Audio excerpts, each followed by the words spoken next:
Hey, what's going on, guys? My name's Griffin, and I'm a filmmaker based out of Orange County, California. And today we're going to be breaking down how I like to build my C70 rig.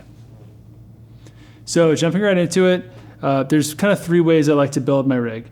One is like a really basic, small configuration, and that's really good for using it on, say, like a gimbal.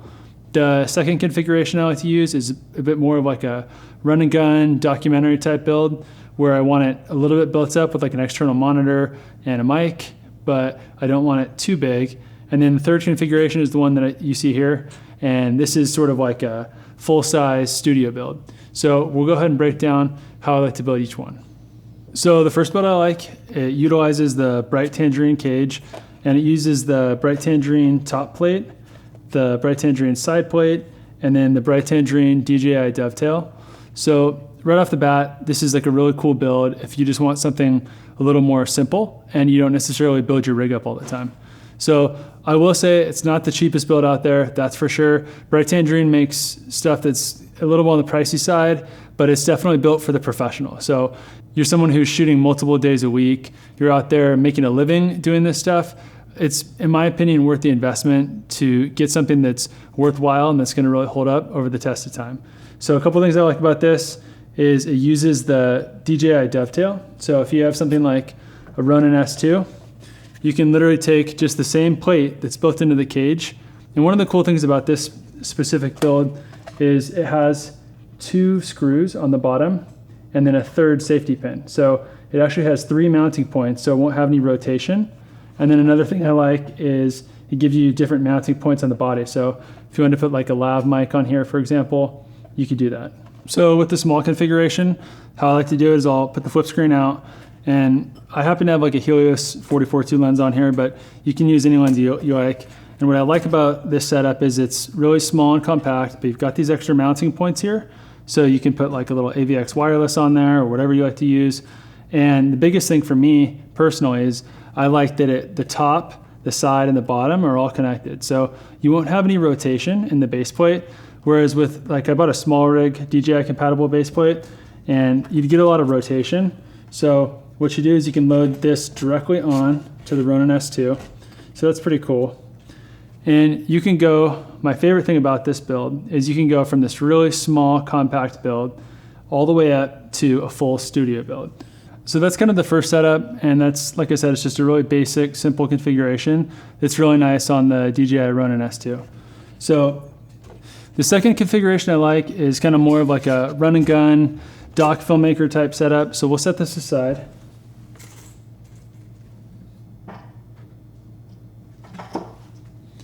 And this next setup, you can actually kind of mount the whole thing all at once. So what's cool about this is there's a NATO rail up top there. And all you do is you press the release down at the end, and you can slide the whole thing on there.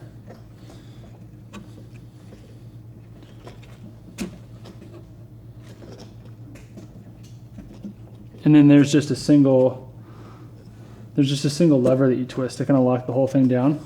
And the way I have mine set up, I have a Ninja 5 monitor up top. And when I'm in this setup, the batteries I like to actually use are these Core Nano batteries. So what's cool about these, 98 watt hours, it's got a D-tap on there. So you don't have to do the full V-mount setup for the people that don't like that. Now, for myself, the way I like to do it is I always like to power everything off one battery solution. So you don't have to think about, okay, like, does my monitor have battery? My camera's dead. My monitor's got battery. So like, what you can do is you can actually plug these in right here. So I've got everything kind of powered off one setup. And it's kind of like this nice little easy to run around with setup. And then the mic I have on here is the it's the D3 Pro. So I'll link all the parts, all the stuff I'm talking about down below, by the way. I actually just got approved for BH Photo, so there's BH Photo links, and if you want to support the channel, feel free to do that by using one of those links, or there's also Amazon links too. But this is a cool setup. So we've got a shotgun mic here, we've got a lav mic as well, we've got our monitor, so it's easier to see everything. And another cool thing with this setup is you can see it feels a little off balance. So what you can do is you can actually adjust this top handle thing too.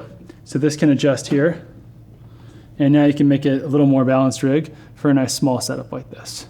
So the third setup I like is kind of more of like a studio style build. This is when I want kind of the full size. So I'm gonna pop this core battery out and just put the standard Canon one back in. And this whole thing, that same DJI dovetail, can slide into this guy here. All you do is you just kind of slide it in there, clicks in, and then on the side it's got a little twist. Basically just tighten that up. Cool, we're in. And then with the D-tap, I've got a little plate here. So this plugs in like that, and then HDMI is still there. So now this setup is a little bigger, and then if you want, you can even run a matte box. So I don't have a filter in here right now, but a lot of times on bigger shoots, when we rent in cinema glass, what I like to do is I'll run like Hollywood Blackmagic filters in there. So you just run like a 1/8 or a 1/4.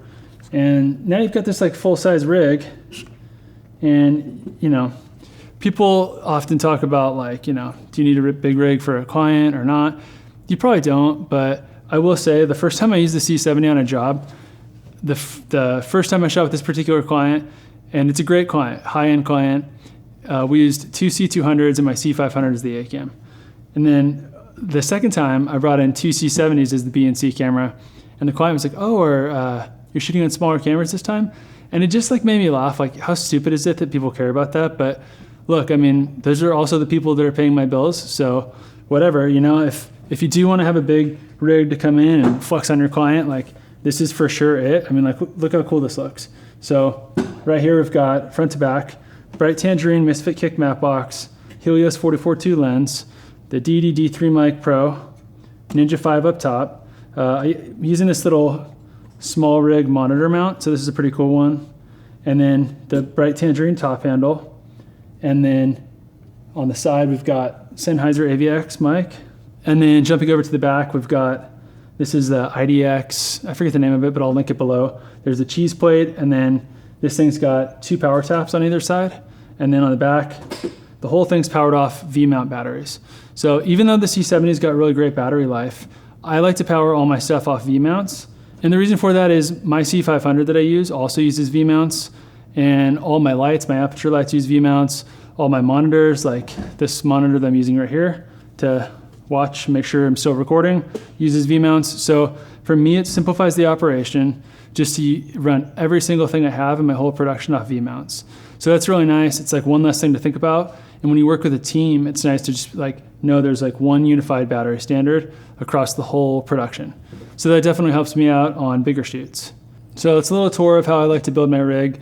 If I was starting out and I was on a little bit more of a limited budget, what I would suggest buying is actually what I bought for the C70s for my team. So we got just the DJI dovetail, the side plate, and then the top plate.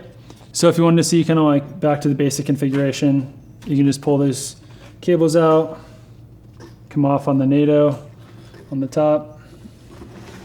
This just kind of slides off here, and you can pop it off on the side. So now that whole thing that we had built up, in just a matter of like a few seconds, you can kind of break it all down again, which is really pretty cool.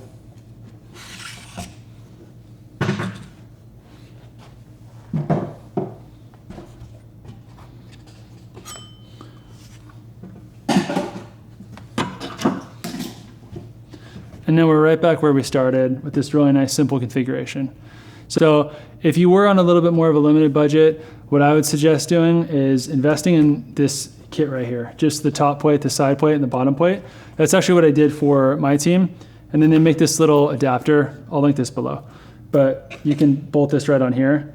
By the way, this tool, it's made by Red. This is a really cool tool that I always keep in my bag, just because it's got literally everything you can need, every single size screw you're going to need on this cage, or basically any other cage, or for your base plate screws. It's got all the things built into it. So I always keep one of these handy on me in each of my bags. But I'll show you what I do with this one. If you want like a really nice simple configuration, you can take your stock top handle there, and then you've got this nice little setup here. So you can run your shotgun, you could run your lav. Up top, you've got a place where you can put your monitor. You've got a nice balanced rig, and it's also got a lot of other mounting points too. So if you want to run like a second lav mic, I put a little cold shoe up there, and you've got a nice little setup that you could go off this. By the way, if you're wondering, I relabeled all my custom buttons because I was always having trouble remembering what each button does. So I got this label maker with these little black labels. I'll link that below too if you guys wanted to kind of check that out. So anyways, guys, hopefully you enjoyed that look at just kind of how I like to build my C70. I know there's a lot of different ways to do this and everybody has their different preferences. This just happens to be mine. So hopefully you got something out of this video. If you like this kind of content, consider hitting that subscribe button, and I'll see you in the next one. Take care.